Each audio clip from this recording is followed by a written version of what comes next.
So hello and welcome to the Bharat coding club.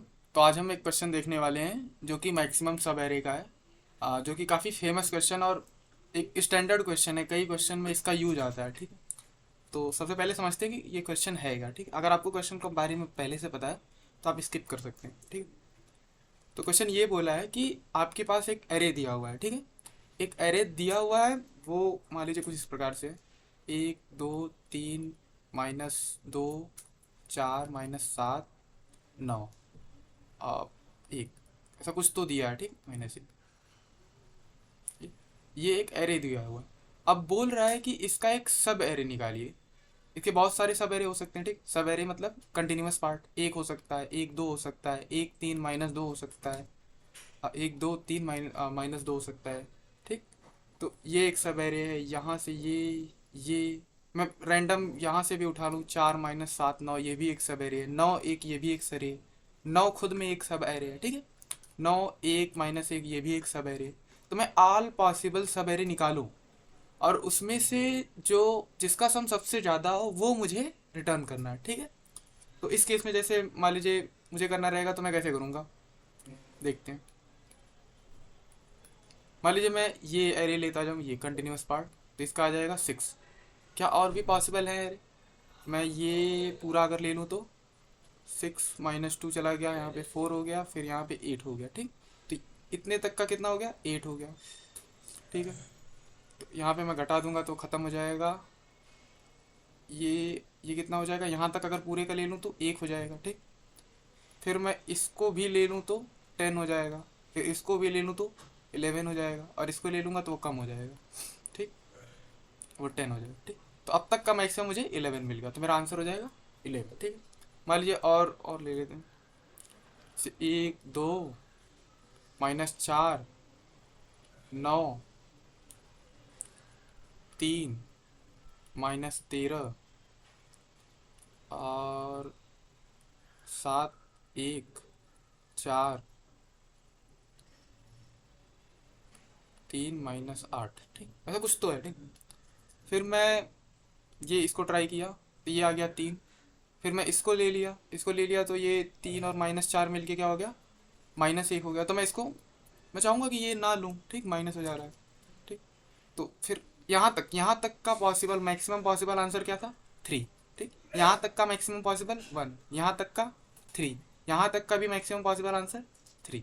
अब यहाँ पे आऊँगा तो क्या हो जाएगा, अब तक का 3 है पर ये अकेले खुद ही 9 है। ठीक है, तो अगर मैं 9 3 जोड़ दूँ, 9 3 12, तो वो तो सोल्यूशन नहीं है। क्यों? क्योंकि ये बीच में ब्रेक आ जाएगा ना, यहाँ का 3 फिर इसको स्किप करके 9, ये नहीं ले सकता।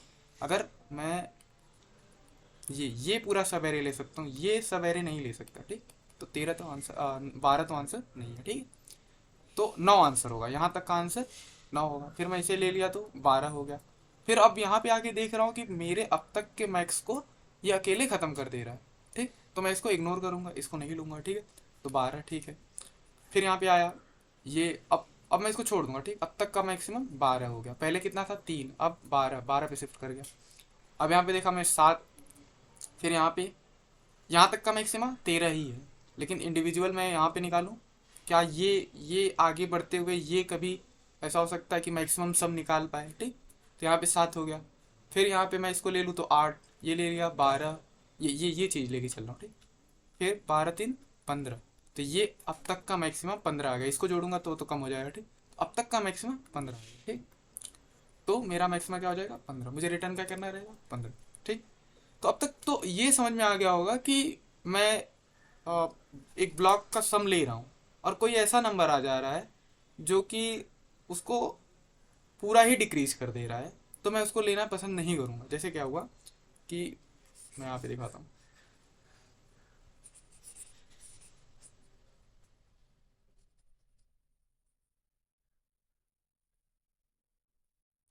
यहाँ तक का सम था 3, और ये अकेले क्या कर दिया, उसको नेग्लेक्ट कर दिया, उसको जीरो से भी मिनिमा कर दिया। ठीक, यहाँ पे आंसर -1। अगर मैं इसको ले रहा हूँ तो मेरा घाटा हो रहा है। कब मुझे पता चल रहा है कि घाटा होगा, जब वो पिछले तक के सम को ख़त्म कर दे रहा है। ठीक है, तो मैं नहीं चाहूँगा कि ऐसे चीज़ को लूँ जो अभी मेरे पीछे तक को जीरो कर दे, और अगर जीरो कर दे रहा है तो मैं उसको एक पॉसिबल आंसर मान के चलूँगा। जैसे पॉसिबल आंसर हो सकता था 3 ही मेरा, आंसर हो। ठीक है, ठीक है। तो मैं यहाँ से फिर अपने सम को 0 कर दिया, फिर मैं आगे बढ़ा।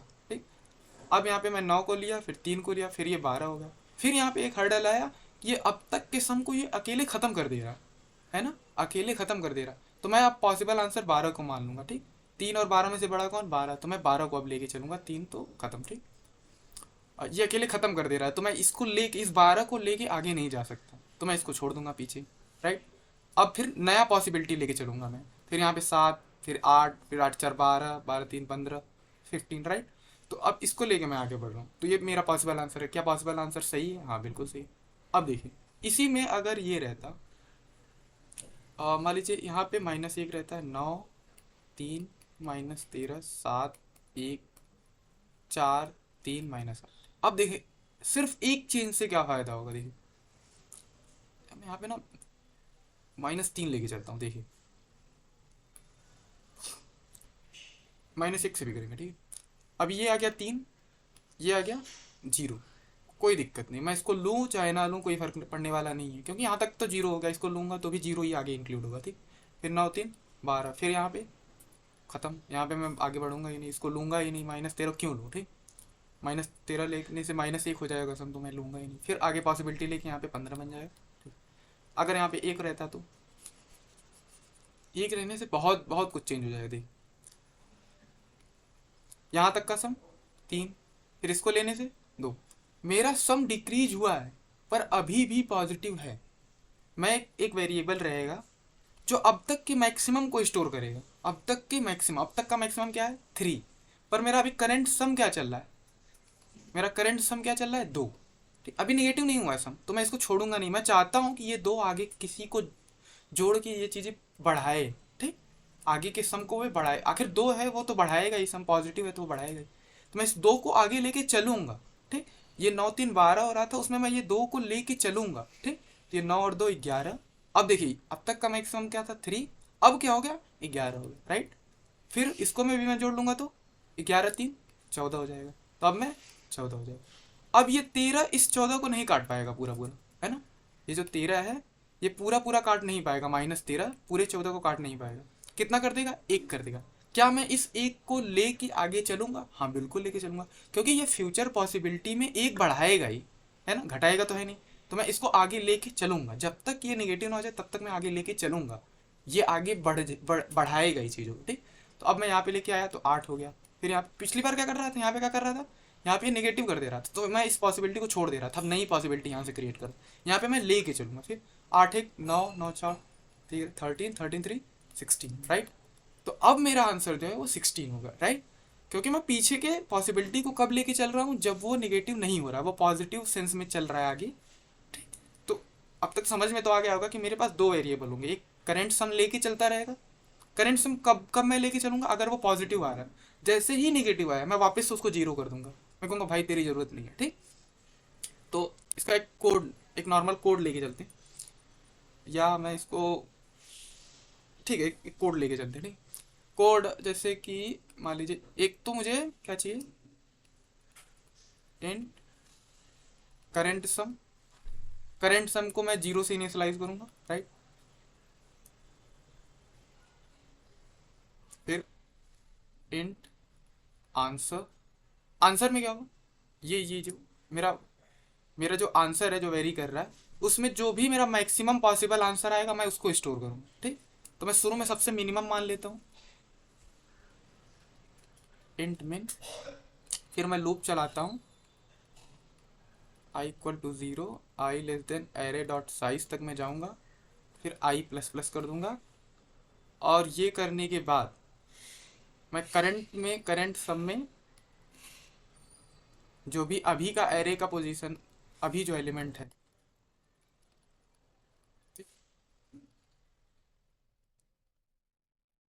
मान लीजिए ये है एरे,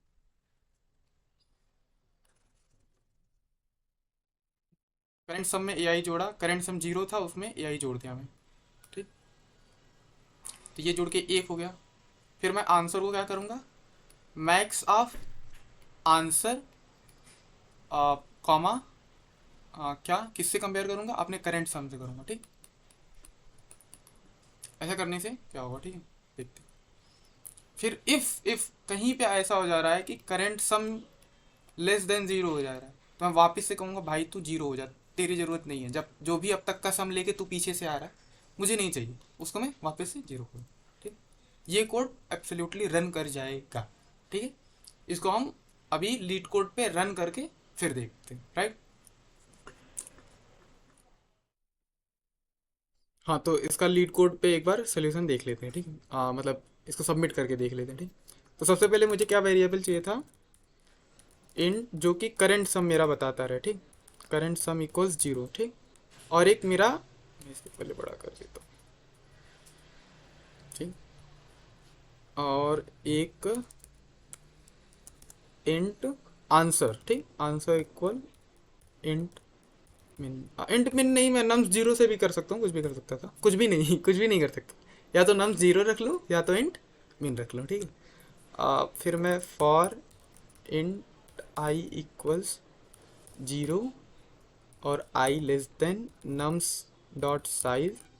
आई होप आपने ये क्वेश्चन पढ़ रखा है। ठीक है, इसमें कुछ करना नहीं है, कि उसमें दिया हुआ है नम्स नाम का एरे है, उसका मैक्सिमम सब एरे बताना, मैक्सिमम क्या पॉसिबिलिटी है। ठीक, 53 नंबर क्वेश्चन। फिर आई प्लस प्लस, और मैं क्या किया, करेंट सम में plus equals right, plus equals current sum में मैं नम्स आई ऐड कर दिया। उसके बाद फिर मैं आंसर को पूछा कि अब तक का मैक्स क्या है, या पिछला जो वो स्टोर किया हुआ है वही मैक्स है, या जो मेरा करंट सम है वो मैक्स है। ठीक है, अब हो सकता है कि करंट सम जो है मेरा वो निगेटिव हो गया हो, तो मैं उसको पीछे छोड़ दूंगा, मैं उसको नहीं लूंगा, मैं इसको वापस से जीरो कर दूंगा, मैं कहूँगा नई पॉसिबिलिटी मुझे क्रिएट करके दो। ठीक, तो if current sum less than zero, right, if it is less than 0 then I will make it as 0, right। मैं इसका कंट्रीब्यूशन अगले सम निकालने के लिए नहीं चाहता हूँ, राइट। फिर मैं रिटर्न क्या कर दूंगा, मेरा मैक्सिमम आंसर किस में स्टोर हुआ होगा, आंसर नाम के वेरिएबल में, जो भी अब तक का मैक्सिमम होगा वो उसमें स्टोर होता चला जाएगा। ठीक, तो मैं रिटर्न आंसर कर दूंगा। ठीक,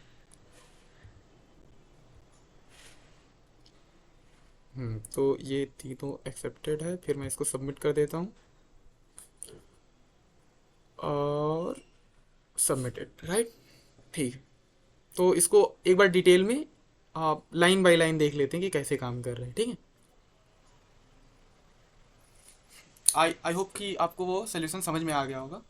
आप उसको एक बार अच्छे से देख लेते हैं कि कैसे वो वर्क कर रहा है। ठीक है, इसी इसी वाले एग्जांपल पे वर्क कर लेते हैं। ठीक है, जैसे मान लीजिए ये आपका कोड है,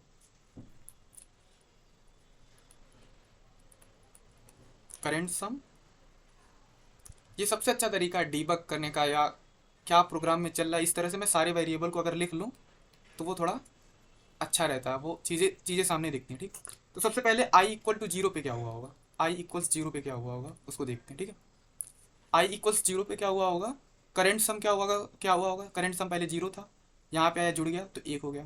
फिर आंसर क्या हो गया, max of answer comma current plus sum, तो अभी तक आंसर मिनिमा सबसे मिनिमम है, और उसके अगेंस्ट कौन है, वन, तो यहाँ पे आंसर क्या हो जाएगा, वन। क्या करंट सम मेरा जीरो से छोटा है, बिल्कुल नहीं, मेरा करंट सम जीरो से छोटा नहीं है, तो मैं क्या करूँगा, करंट सम को जीरो नहीं करूँगा, चुपचाप चलने दूंगा। ठीक, फिर आई इक्वल्स वन आया, वन आने पे फिर क्या जुड़ गया, दो जुड़ गया, दो जुड़ने के बाद क्या हो गया, तीन हो गया। फिर मेरा आंसर क्या हो जाएगा, प्रीवियस आंसर वन, और अभी का करंट सम क्या है, तीन, तो इन दोनों में कौन सा मैक्स है, तीन, तो मैं क्या रख लूँगा अपने पास, तीन रख लूँगा।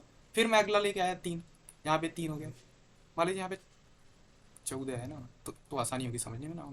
ठीक, अभी फिर आई इक्वल्स टू के लिए क्या हुआ, तीन में तीन जुड़ गया तो कितना हो गया, छः।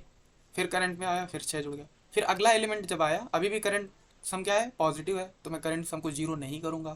फिर करंट सम क्या है, करंट सम प्लस प्लस इक्वल।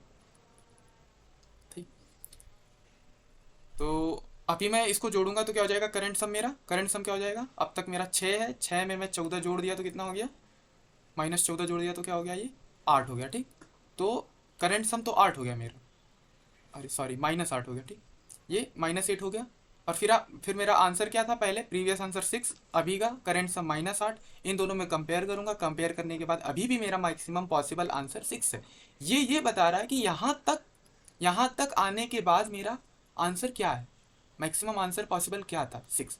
यहाँ तक क्या है 6, इस पोजीशन तक 3, इस पोजीशन तक 1। ठीक है, अब देखूंगा कि मेरा करंट सम जो है वो जीरो हो गया, नेगेटिव हो गया। तो अब मैं वापस से कहूंगा भाई बस यहीं तक था सफ़र जो था, ठीक, करंट सम यहाँ तक हो गया। अब न्यू पॉसिबिलिटी के लिए मैं करंट सम को जीरो लेके आगे बढ़ूंगा। ठीक है, फिर आई इक्वल्स 3 पे मैं, ये 2 पे मैं फिर से वापस से जीरो कर दिया इसको, क्या आई इक्वल्स 3 पे ये हुआ, फिर मैं इसको जीरो भी कर दिया, फिर मैं अगला आई इक्वल्स 4 लेके आया। ठीक, अब मैं इसको लेके आया, अभी करंट सम क्या है, जीरो प्लस ए आई, अरे ऑफ आई, तो अब 5 हो गया। फिर मैं 5 को कंपेयर किया पिछले वाले आंसर से 6 से, तो कौन बड़ा है, 6 ही बड़ा है, तो अभी भी मेरा आंसर क्या रहेगा, यहाँ पे 6 ही रहेगा। ठीक, फिर मैं इसको लेके आया, करंट सम क्या है 5, 5 में मैं 9 जोड़ दिया तो 14 हो गया। अब मैं 6 और 14 में जोड़ूंगा तो ये हो जाएगा 14 राइट। फिर मैं इसके पास आया तो ये क्या हो गया, -20 कर दिया, 14 -20 कर दिया तो 6 आ गया। करंट सम में मेरा क्या चलेगा, करंट सम में मेरा क्या चलेगा, करंट सम में मेरा चला गया 20, सॉरी कितना हुआ, -6 चला गया राइट। अभी आंसर की वैल्यू क्या है 14, 14 के बाद -6 को साथ किया तो अभी क्या हो गया आंसर 14। अभी भी मेरा आंसर 14 है, पर करंट सम क्या हो गया -6, नेगेटिव हो गया, नेगेटिव हो गया तो मैं वापस से जीरो करूँगा, वापस से जीरो करने के बाद भी आंसर क्या है अभी मेरा -6 है। ठीक है, पहले करंट सम हुआ था -6, फिर जीरो, फिर उसके बाद माइनस, फिर यहाँ पे है 3, और ये इस तरह से काम करेगी। ठीक, अभी हम इसका एक और मेथड देख सकते हैं, प्रीफिक्स मेथड। ठीक, प्रीफिक्स सम से इसको कैसे कर सकते हैं वो भी मैं आपको बताने वाला हूँ राइट।